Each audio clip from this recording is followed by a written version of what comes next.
नमस्कार दोस्तों, आपका स्वागत है हमारे channel today word study YouTube channel पर। दोस्तों यहाँ पर लेकर आए हैं सीटेट 2012 का नवंबर में जो पेपर हुआ था उसका प्रैक्टिस सेट प्रीवियस ईयर का। यहाँ पर देखेंगे हम 10 क्वेश्चन ईवीएस के। चलिए वीडियो को स्टार्ट करते हैं। दोस्तों यहाँ पर पहला क्वेश्चन है, पर्यावरण अध्ययन की पाठ्य पुस्तकों में अभ्यास और जो गतिविधियाँ होती हैं उनको कहाँ पर उपलब्ध कराना चाहिए। यानी कि पाठ के पहला ऑप्शन है पाठ के अंत में उपलब्ध कराना चाहिए, या प्रकरणों में अंतः निर्मित, या फिर पुस्तक में अलग अलग स्थानों पर गतिविधि इंक्लूड करानी चाहिए, या फिर इकाई के अंत में। तो देखिए, पाठ होता है उसमें आप कोई चीज़ पढ़े तो उसके नीचे ही उसकी गतिविधि यानी कि उसका प्रैक्टिकल यानी कि उसकी जो गतिविधि है वो करा देनी चाहिए। उसके बाद में फिर कोई टॉपिक हो, फिर उसकी गतिविधि नीचे हो, ये सही रहता है। यह नहीं कि पूरा पाठ आप पढ़ दिए हैं उसके बाद में आपका पाठ के अंत में एक्टिविटी दी हो। तो यहाँ पर जो है बी ऑप्शन सही हो जाएगा, प्रकरणों के अंतः निर्मित। यानी कि जो प्रकरण खत्म हो गया उसके नीचे ही आप गतिविधि करा दें, फिर दूसरा प्रकरण हो उसके नीचे आप गतिविधि करा दें। तो यहाँ पर प्रकरणों में अंतर्निर्मित ऑप्शन जो है वो सही हो जाएगा। बढ़ते हैं नेक्स्ट क्वेश्चन की तरफ। दोस्तों यहाँ पर अगला क्वेश्चन है, पर्यावरण अध्ययन के शिक्षकों को जो है कौन सी विधि कौन सा तरीका अपनाना चाहिए। 4 ऑप्शन दिए हुए हैं। पहला ऑप्शन है, विशेषता पुस्तकों और परीक्षाओं पर ध्यान देना चाहिए। शिक्षक को, एक पर्यावरण का शिक्षक है उसको परीक्षाओं और पुस्तकों पर ध्यान देना चाहिए, या फिर बच्चों के दृष्टिकोण को स्वीकार करना और उन्हें सम्मान देना चाहिए, या फिर अभिभावकों के जो विचार हैं उनको स्वीकार करना चाहिए और उन्हें सम्मान देना चाहिए, या फिर डी ऑप्शन है, विशेषता प्रयोगों पर ध्यान देना चाहिए। तो देखिए दोस्तों, बच्चे सबसे ज़्यादा कैसे सीखते हैं? बच्चे सीखते हैं प्रयोग के द्वारा। यानी कि जब बच्चे स्वयं के द्वारा करके सीखते हैं तो उनको ज़्यादा समझ में आता है। और पर्यावरण की क्लास में तो हमें करके सीखना, जब तक हम करके नहीं सीखेंगे तब तक हमारी समझ में नहीं आएगा। तो यहाँ पर डी ऑप्शन सही हो जाएगा। जो शिक्षक है वह विशेषता प्रयोग जो हैं उन पर ध्यान दे, तभी बच्चे आसानी से सीख पाएंगे। दोस्तों यहाँ पर अगला क्वेश्चन है, प्राथमिक स्तर पर बच्चे का आकलन करने का सर्वश्रेष्ठ तरीका कौन सा है, वो आपको बताना है। यहाँ पर 4 तरीके दिए हुए हैं, किसका प्रयोग करके आप बच्चे का अच्छे से आकलन कर सकते हैं। पहला ऑप्शन है, आवधिक परीक्षाएं, गृह कार्य देकर, या फिर योगात्मक कार्य देकर, या फिर पोर्टफोलियो। तो यहाँ पर डी ऑप्शन सही हो जाएगा, पोर्टफोलियो। पोर्टफोलियो क्या होता है कि इसमें बच्चे का संपूर्ण विवरण होता है, तो यहाँ पर पोर्टफोलियो सही हो जाएगा। अगला देखते हैं क्वेश्चन। यहाँ पर अगला क्वेश्चन है, एक शिक्षक पढ़ाते समय श्रव्य दृश्य सामग्रियों, यानी कि श्रव्य का मतलब है सुनना, दृश्य का मतलब है देखना, यानी कि सुनने भी वाली और देखने भी वाली सामग्रियों एवं शारीरिक गतिविधियों का प्रयोग करता है। क्यों प्रयोग करता है? 4 ऑप्शन दिए हैं, आपको बताना है। शिक्षार्थियों को दिशा परिवर्तन उपलब्ध कराते हैं ये सामग्रियाँ, या फिर अधिगम वृद्धि में अधिकतम इंद्रियों का उपयोग करती हैं, या फिर शिक्षक को आराम उपलब्ध कराती हैं, या प्रभावी आकलन को सुगम बनाती हैं। तो यहाँ पर देखिए आपका बी ऑप्शन सही हो जाएगा।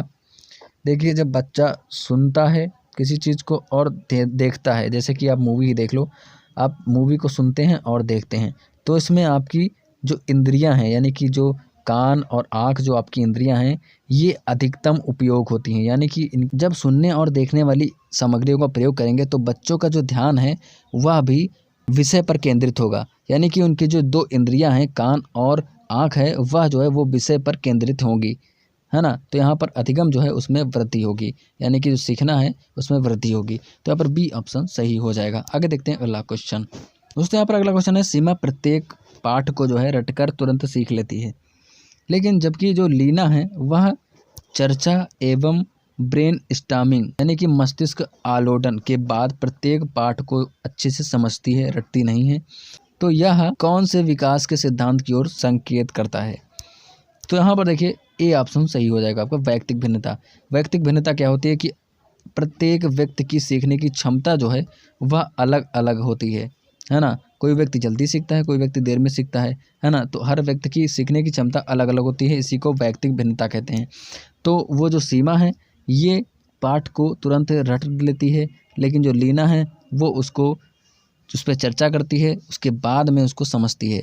तो यहाँ पर जो है वैयक्तिक भिन्नता के कारण ही वह उन दोनों में इतना फ़र्क है। तो यहाँ पर पहला ऑप्शन सही हो जाएगा, ए ऑप्शन वैयक्तिक भिन्नता। अगला देखते हैं क्वेश्चन। डैश के अलावा निम्नलिखित पर्यावरण अध्ययन पढ़ाने की विधियाँ हैं, जिसमें से 3 जो हैं वो पर्यावरण पढ़ाने की विधियाँ हैं। एक विधि नहीं है, वो आपको बताना है कौन सी विधि नहीं है, वो यहाँ पर आपको टिक करना है। देखिए, पहला ऑप्शन है समस्या, दूसरा ऑप्शन है संयोगात्मक अधिगम, तीसरा है निर्देशित खोज, या फिर डी ऑप्शन है व्याख्यानों द्वारा स्पष्ट करने की। तो देखिए यहाँ पर डी ऑप्शन सही हो जाएगा, व्याख्यानों द्वारा स्पष्ट करना। देखिए पर्यावरण की क्लास में आप अगर व्याख्यान देंगे, है ना, तो ये जो है ज़्यादा प्रभावी नहीं होगा। पर्यावरण की क्लास में आप प्रयोगात्मक विधि का ज़्यादा प्रयोग करेंगे, ना कि व्याख्यान देंगे आप। तो यहाँ पर डी ऑप्शन सही हो जाएगा। अगला देखते हैं क्वेश्चन।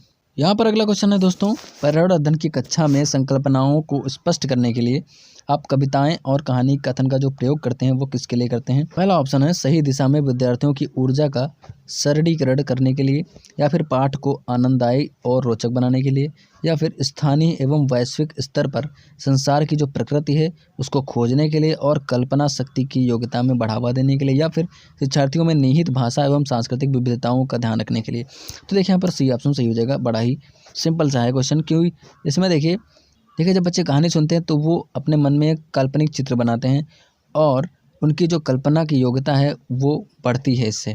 तो यहाँ पर सी ऑप्शन आपका सही हो जाएगा। अगला देखते हैं क्वेश्चन। देखिए यहाँ पर अगला क्वेश्चन है, डिसलेक्सिया मुख्यतः किससे संबंधित समस्या है? ठीक है ना। तो यहाँ पर देखिए पढ़ने से संबंधित समस्या है डिसलेक्सिया। अगर डिस्ग्राफिया आ जाए तो लिखने से संबंधित हो जाएगी, ठीक है ना। और अगर डिस्कैल्कुलिया आ जाए तो फिर गणना से संबंधित समस्या हो जाएगी। तो यहाँ पर सी ऑप्शन सही हो जाएगा। डिसलेक्सिया जो है वो पढ़ने से संबंधित समस्या है।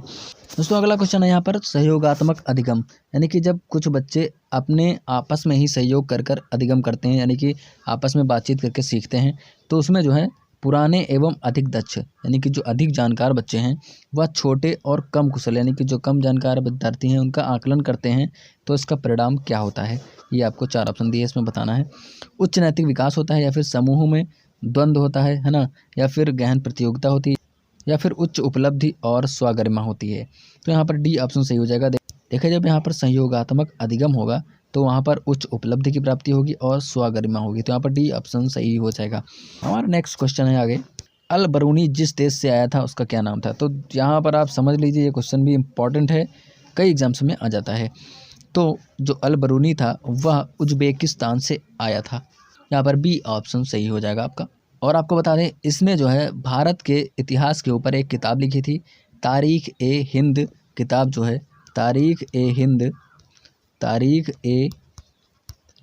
हिंद किताब जो है वह जो है ये अल बरूनी ने भारत के इतिहास के ऊपर लिखी थी।